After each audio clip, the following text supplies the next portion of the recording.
porque Ele vai solucionar, porque Ele vê o nosso coração e Ele soluciona o problema. É exatamente este o sinal da renovação carismática. A oração, mas não é a oração de petição, não é o texto não. É a oração da adoração, do louvor, da glorificação. Não é pedir, é adorar pela presença dEle na nossa vida. O ponto de encontro o ponto de encontro de todos os cristãos católicos e protestantes ou evangélicos batizados no Espírito. Não vamos discutir doutrina ou celebrações, e sim unimos-nos num só Espírito, num só coração.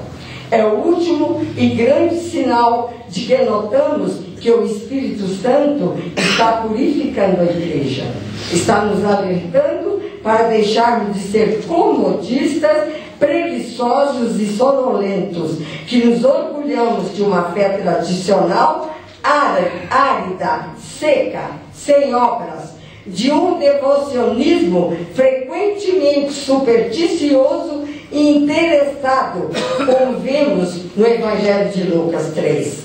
O machado já está posto à raiz das árvores, e toda árvore que não der fruto será cortada e lançada ao fogo. Quem disse isso foi João Batista. E depois Jesus confirmou. O que nós vemos no Evangelho de Jesus, capítulo 15? Jesus contou que ele é a árvore, e todo ramo que for cortado da árvore será jogado fora e queimado. Isso aqui João Batista falou antes dele. Depois ele confirmou quando ele diz: eu sou a árvore e vocês são os ramos. Aquele que for cortado, ele vai ser jogado fora e seco. Vai ser queimado.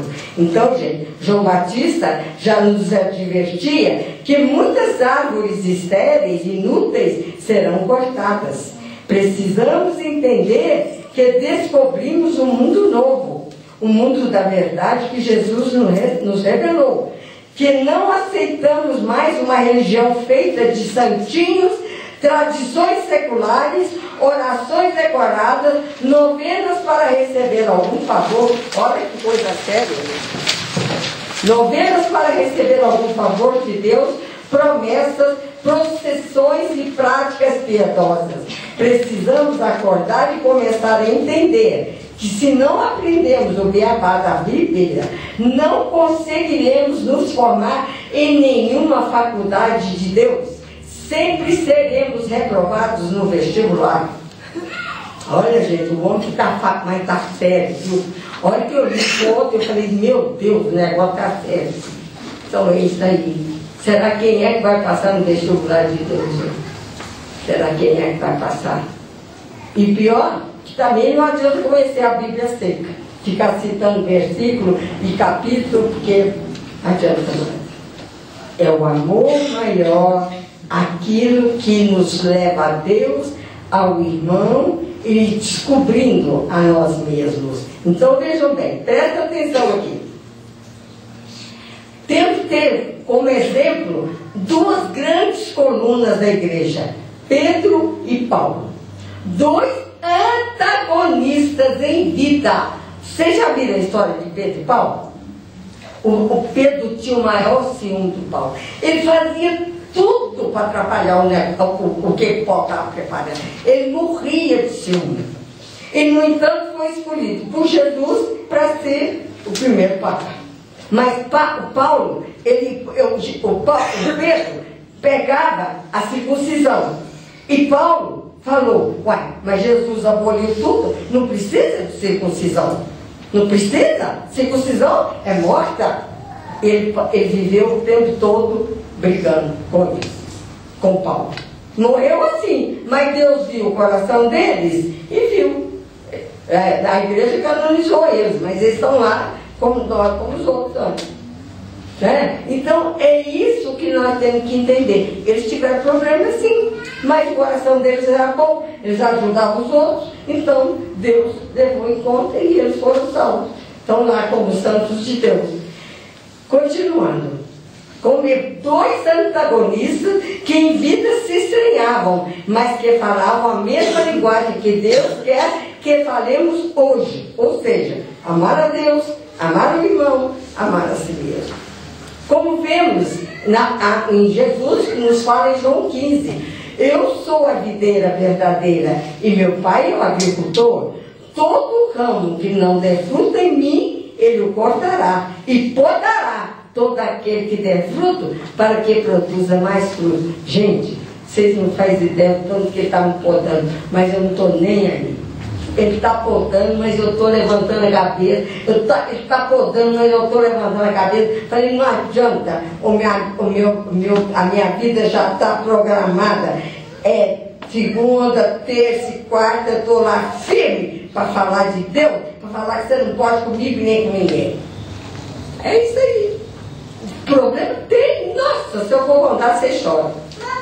Mas nada me abala, porque o amor de Deus está maior em mim, maior do que tudo, maior do que minha própria vida. Isso é que Ele quer de cada um de nós. Não precisamos temer as podas, mesmo que sejam dolorosas. Elas são essenciais para que possamos produzir mais frutos. E é bom a gente frisar que o mundo é uma grande fazenda, presta bem atenção, na qual Deus é o dono e Jesus é o capataz. Nós somos os meeiros, ou seja, plantamos arroz, milho, feijão, cana-de-açúcar, etc. Cada um de nós tem que contribuir para a nossa própria sobrevivência e dos irmãos. Então vejam bem, um dia eu estava aqui na minha casa, chego na hora do almoço, chegaram 4 mulheres. Aí elas entraram, aí elas cantaram, eu estava fazendo almoço. Eu vi que elas tinham uma religião. Aí eu peguei e falei para elas, antes de vocês falarem uma coisa para mim, eu vou falar para vocês o seguinte: o mundo é uma grande fazenda. Deus é o dono, Jesus é o agricultor. Agora, nós somos meeiros. Eu planto arroz, você planta milho, o outro planta feijão, o outro planta... Então, é isso que eu quero que vocês entendam. Você planta o milho, deixa eu plantar arroz. E todo mundo diz. Uai, não é? Uai, mas você planta o milho, deixa eu plantar o arroz, porque eu tenho que plantar o milho que você está plantando. Ninguém vai comer só o milho. Aí eu falei, um bom dia para vocês, passar bem. Uai, na hora que ele falou isso para mim, eu nunca tinha pensado nisso. Então vejam bem. Então, gente, cada um de nós tem que contribuir para a nossa própria sobrevivência dos irmãos. Deus é que julgará a nossa capacidade através do nosso relacionamento com Jesus.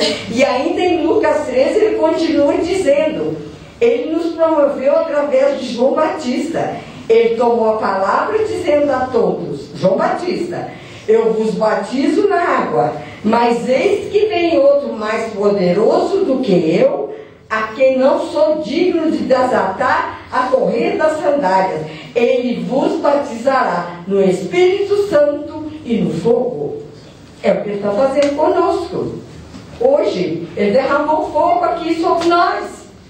Porque ele está fazendo que nós nos entendemos que nada é mais importante para nós do que o que nós estamos aprendendo aqui. Isso aqui é mais importante do que tudo.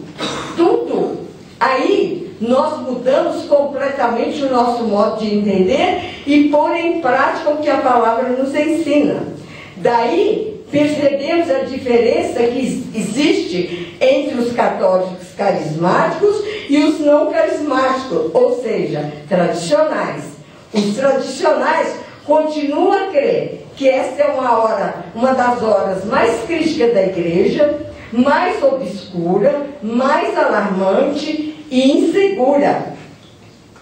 Os carismáticos, ao contrário, estamos convencidos de que vivemos as horas mais importantes, mais decisivas, mais transparentes, na certeza de que tudo o que acontece nos Atos dos Apóstolos é o despontar da verdadeira igreja de Cristo. Nós ainda continuamos, mas muitos ainda, eu sei, continuam me julgando